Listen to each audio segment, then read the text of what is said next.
안녕하십니까, 남승희입니다. 남승희의 나찾기 진로교육방송 예머니 5회를 시작하겠습니다. 지난 방송을 간단하게 되새겨 보겠습니다. 지난 시간에는 학생들의 희망직업 그리고 미래 유망직업 이 두 가지를 설명을 드렸습니다. 학생의 희망직업 가운데 초중고 모두에게 가장 인기 있는 직업은 무엇이었던가요? 두 가지가 있었죠. 하나는 교사, 다른 하나는 경찰관이었습니다. 반면에 미래 유망 직업군으로는 과학 분야, IT 분야, 의료 분야, 사회 안전 분야 등 한 7개 군으로 나누어서 설명을 드렸는데, 그 중에서 온실가스 관리자, 증강현실 전문가 이 두 가지에 대한 관심이 우리 시청자분들께서 많이 표명을 해주셨습니다. 안타까운 것은 희망 직업 그리고 유망 직업 간의 괴리가 꽤 컸다. 학교에서나 가정에서나 학생들이 더 다양한 유망한 직업들이 많이 있다는 사실을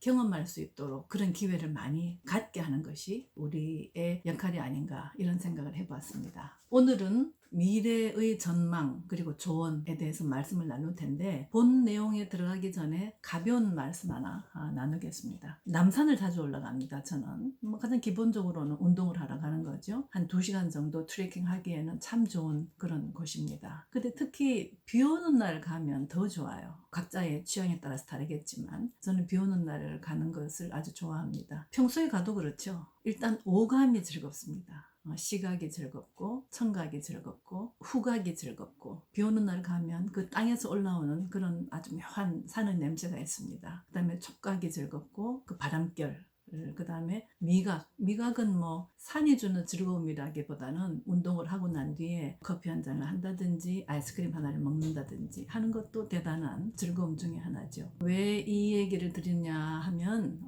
그 내용은 조금 이따가 설명드리도록 하겠습니다. 오늘은 초예측이라고 하는 책 내용을 가지고 좀 설명을 드릴 텐데, 이 책의 부제는 세계 석학 8인에게 인류의 미래를 묻다, 이렇게 되어 있습니다. 근데 이 초예측이라는 책의 이 내용을 압축하면 8명의 의견으로 공통적으로 들어가는 것이 뭐냐 하면, 기계지능이 인간지능을 압도한다.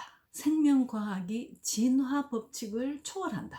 그 다음에 기대 수명을 늘려준 과학기술이 교육, 일, 은퇴라고 하는 삶의 3단계를 해체한다. 몇백 년간 지속되어 오던 생애 공식이 파괴된다. 이렇게 내용을 압축해서 설명드릴 수가 있을 것 같습니다. 자, 우리의 관심은 아무래도 자녀 세대에게 무엇을 어떻게 준비토록 도와줄 것인가에 맞춰져 있지 않습니까? 따라서 유발 하라리, 린다 그레튼, 다니엘 코엔 이 세 분의 말씀을 가지고 2회에 걸쳐서 설명을 드리도록 하겠습니다. 오늘은 유발 하라리 교수의 내용입니다. 그는 이렇게 얘기합니다. 인간에게는 2가지 능력이 있다. 육체적인 능력, 인지적인 능력. 육체적인 능력은 이미 오래전에 기계에게 밀렸고, 1차 산업혁명 때 그런 내용을 얘기하지 않았습니까? 기계라는 것이 등장을 했다. 엄청난 변화였죠. 그런가 하면 인지적인 능력조차도 이제는 인공지능과 겨누어야 하는 상황이 될 것이다. 그럼 계속해서 이렇게 주장합니다. 부모 세대는 미래에 어떤 기술이 필요할지 몰라서 자녀에게 무엇을 가르쳐야 할지 모르고, 대학은 20, 30년 후의 미래 노동시장을 예측하지 못해 어떤 것을 가르쳐야 될지 모르는 커리큘럼의 부실, 이런 현상을 맞는다. 인공지능 등의 기술 진화로 사회 전반이라고 하면 뭐 정치, 문화, 경제, 뭐 여러 가지 사회 전반이 급변하는 시대, 위험과 변화를 인지하는 것이 굉장히 중요한데, 위기감을 느낀다면 당장 행동해야 하고, 각자의 행동, 그 행동을 취하는 것은 각자의 목, 그렇기 때문에 각자의 판단 능력이 중요하다, 이렇게 얘기를 합니다.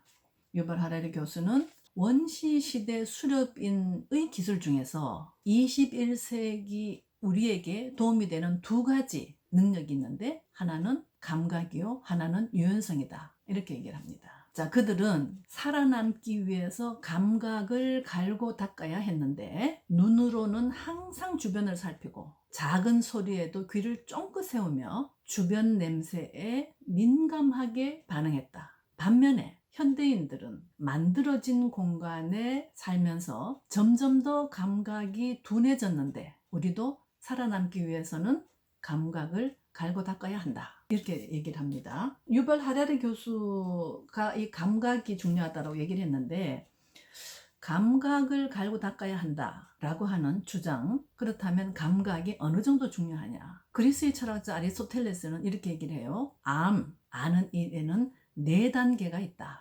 첫 번째 단계는 우리 신체의 각 기관으로 받아들여지는 감각의 단계. 두 번째로는 그 감각이 머릿속에 남게 되는 기억의 단계. 세 번째로는 그 기억을 종합해서 다른 대상에게 적용해보는 경험의 단계. 그 다음에 그 경험의 축적으로 자연의 공리 또는 원리를 얻게 되는 지혜의 단계. 이렇게 4단계를 알의 4단계라고 했습니다. 첫 번째 단계가 감각이다. 두 번째 단계가 기억이다. 세 번째 단계가 경험이다. 네 번째 단계가 지혜다. 이것이 바로 지식 생성의 과정이라고 이렇게 얘기를 하죠. 이렇게 해서 얻어진 것을 우리는 보통 뭐라고 얘기를 합니까? 일반화된 지식, 이렇게 얘기를 하죠. 그 정도로 지식 생성의 첫 번째 단계가 감각이라는 거죠. 외부로부터 무언가 들어올 때 그것을 인지하는 능력, 그것이 지식 생성의 첫 번째 단계다. 그 다음에 알다라고 하는 동사의 의미를 살펴보면 감각으로 느끼거나 깨닫는 것, 감각으로 깨닫거나 느끼는 것,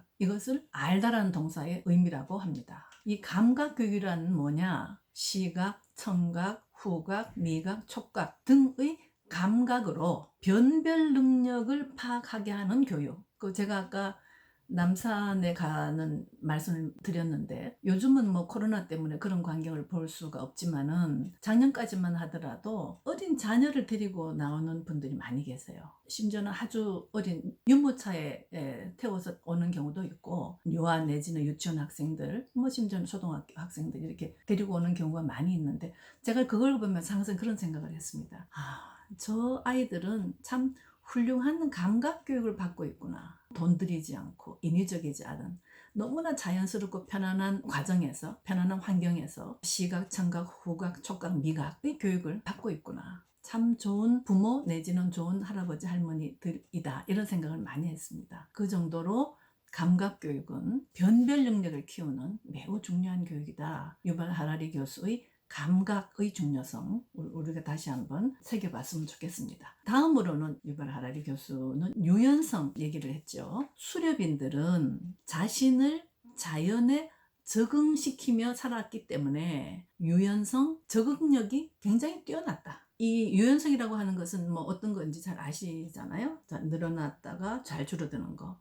딱딱하지 않은 부드러운 성질, 자녀로 하여금 계속 매일 스트레칭을 꾸준하게 한다든지 해서 몸이 유연하면 동작이 원활하고 민첩하고 부상을 예방할 수 있는 이런 것들이 유연성인데 우리가 관심 갖는 것은 뭐 육체적 유연성도 중요하지만 인지적 유연성을 들 수가 있는데 뇌의 성숙 정도, 그 다음에 인지 능력의 정도. 예를 들면 반대 의견 같은 상대방의 주장에 귀 기울이는 것, 이런 것이 가장 대표적인 인지적 유연성의 한 예가 되겠습니다.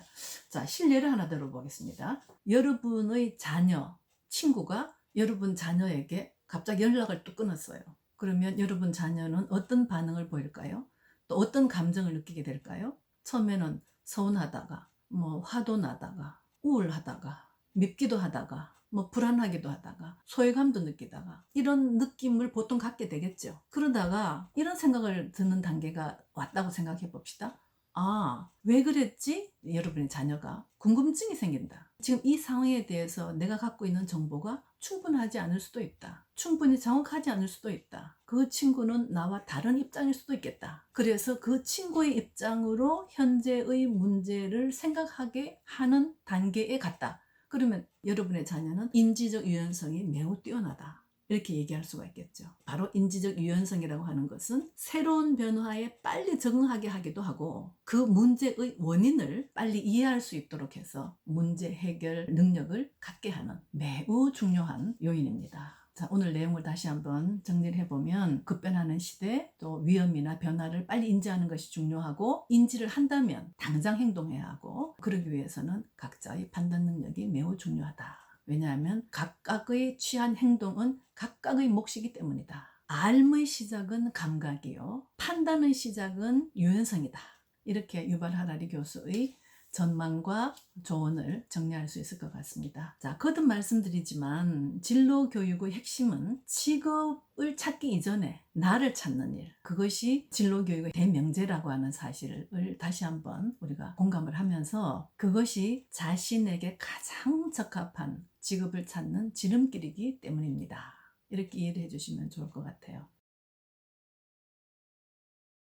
다음 시간에는 린다 그레턴 박사 그리고 다니엘 코엔의 미래에 대한 전망과 조언에 대한 얘기를 준비해서 만나도록 그렇게 하겠습니다. 장시간 시청해 주셔서 감사드리고 번거로우시더라도 구독, 좋아요, 알림 눌러주시면 방송 제작에 큰 힘이 됩니다. 다음 시간에 뵐 때까지 건강하십시오. 감사합니다.